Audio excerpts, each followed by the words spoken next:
welcome to the laziest video ever. I'm not even gonna edit. I'm not gonna add any background. I'm just gonna sit here and talk to you. Cause I know that's what you really want, is just to hear me talking crazy. But even if you don't, I'm gonna do it anyways. So, hey, how's it going? Welcome back to another episode of LSTV. I'm here to welcome you into my life. You've welcomed me into your life. Thank you very much for all of my subscribers. And I'm going to welcome you into my life. Here's the little abode which I reside. I call my home. Here's some delicious bacon that has just become ready. And I'm even going to forego bacon to speak to you about what I think you need to hear right now, because it's very important. Of course, all the things that I have to say are very important. I never say anything that is not important. That's the first thing that I want you to know about me. So, welcome back, all of you amazing people. You've survived the time period between when we last met and now. Congratulate yourselves. You're ahead of the game. But I'm gonna have to move you around a little bit because I have to be prepared for the lecture, if you'll call it that. Um, since we last met, they told us that China launched a spy balloon that they're tracking, but they're not going to take it down because national security. Sounds like a bunch of BS to me. Some military grade vodka. And I believe Alec Baldwin is in court. Haven't heard a lot about that. You know, you'd think that'd be bigger news right now. Alec Baldwin in court. But, you know, we're really not getting updates on that trial. I wonder how it's going. I should check on it while I'm talking to you right now. But because I'm recording, I can't.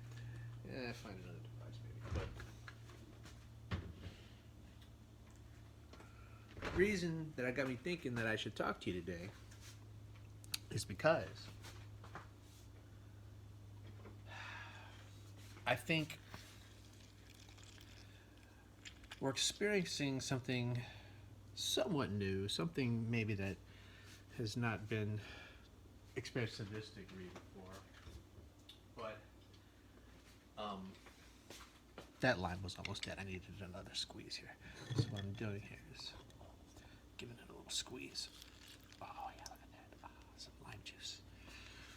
Giving it a nice little freshness to brighten it up. And a little sprizzle here with the sodium chloride. So yeah, what's going on is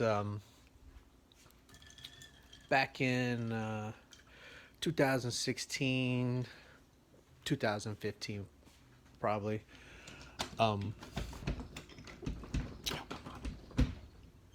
alternative media started to relay information to the FBI about the collusion between who would have been the 45th president of the United States, Donald Trump, and well, at that time, what had started to become advertised to us as a adversary, the country of Russia, the United States, the former United Soviet Socialist Republic.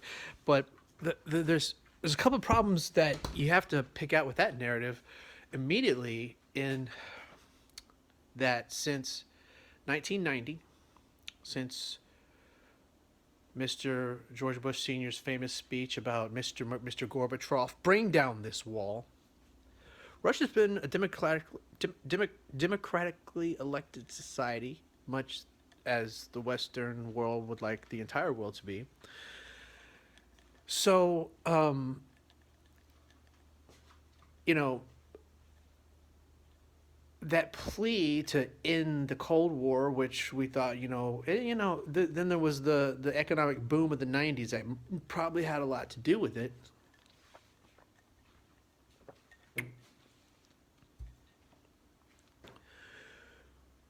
But was it all a ruse?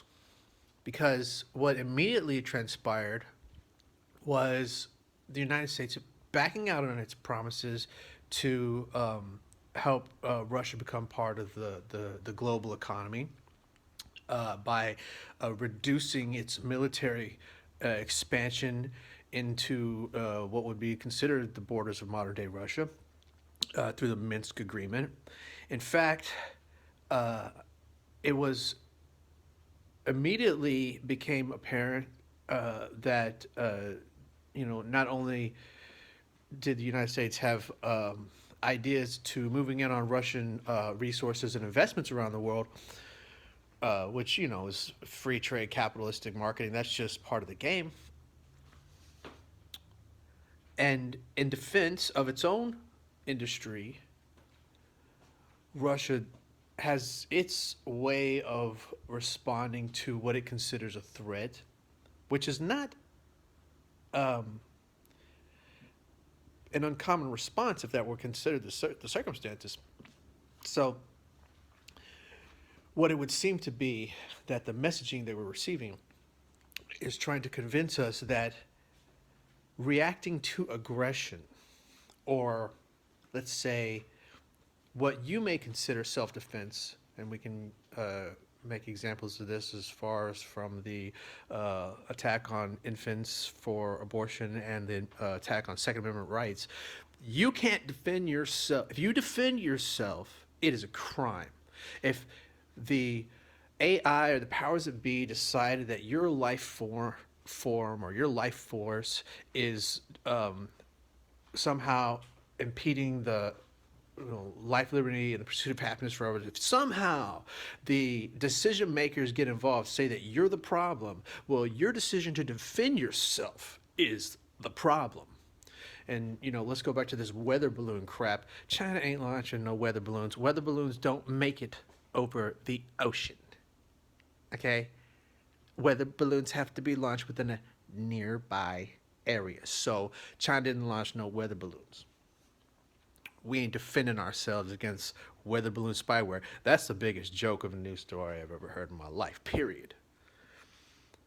But going back to the alternative media sources who are supposed to be the purveyors of misinformation. So if alternative media sources supplied the FBI with information to investigate Donald Trump's collusion with Russia in the 2016 election, and that's accurate. A lot of media outlets want to say they used accurate information to pursue those FISA warrants. Well, how come those same alternative media sources that say this COVID global pandemic hoax is orchestrated to bring in the New World Order, how come those alternative news media sources then are no longer valid? Just a question. Trying to understand, if I'm supposed to believe alternative news media sources or not. Or is it that they're used specifically by the FBI and the CIA to provide a product to help them produce their agenda? I don't know. It seems more likely to me. And I think that was about the gist of the message I had to say. Is watch who you listen to, who is saying what is either considered misinformation or disinformation or propaganda. Because, say, if we, and I'm reluctantly going to touch on this subject for just a brief moment. If we try to juxtapose this with what would be considered the transhumanism or trans movement that has basically usurped the gay rights and the feminism movements and decided that the very smallest portion of society should be catered to and our most basic human rights be altered so that we can prevent some suicides. Well, I'm not against that kind of thinking, other than the fact that the reaction from the majority of the population, or a bigger majority of the population, to that could be just as devastating. So if you take one group of people's rights into account and you deny another people their rights, that's not a fair trade. That's not human rights. That's authoritarianism. That's tyranny. And there's too many people who are not going to stand for that. Even people on the left side of the aisle who will say, no, I will not let one group of people dictate what I'm allowed to think. And I'm going to leave you with that. Thank you for joining me. Have a wonderful afternoon. I hope this uploads successfully.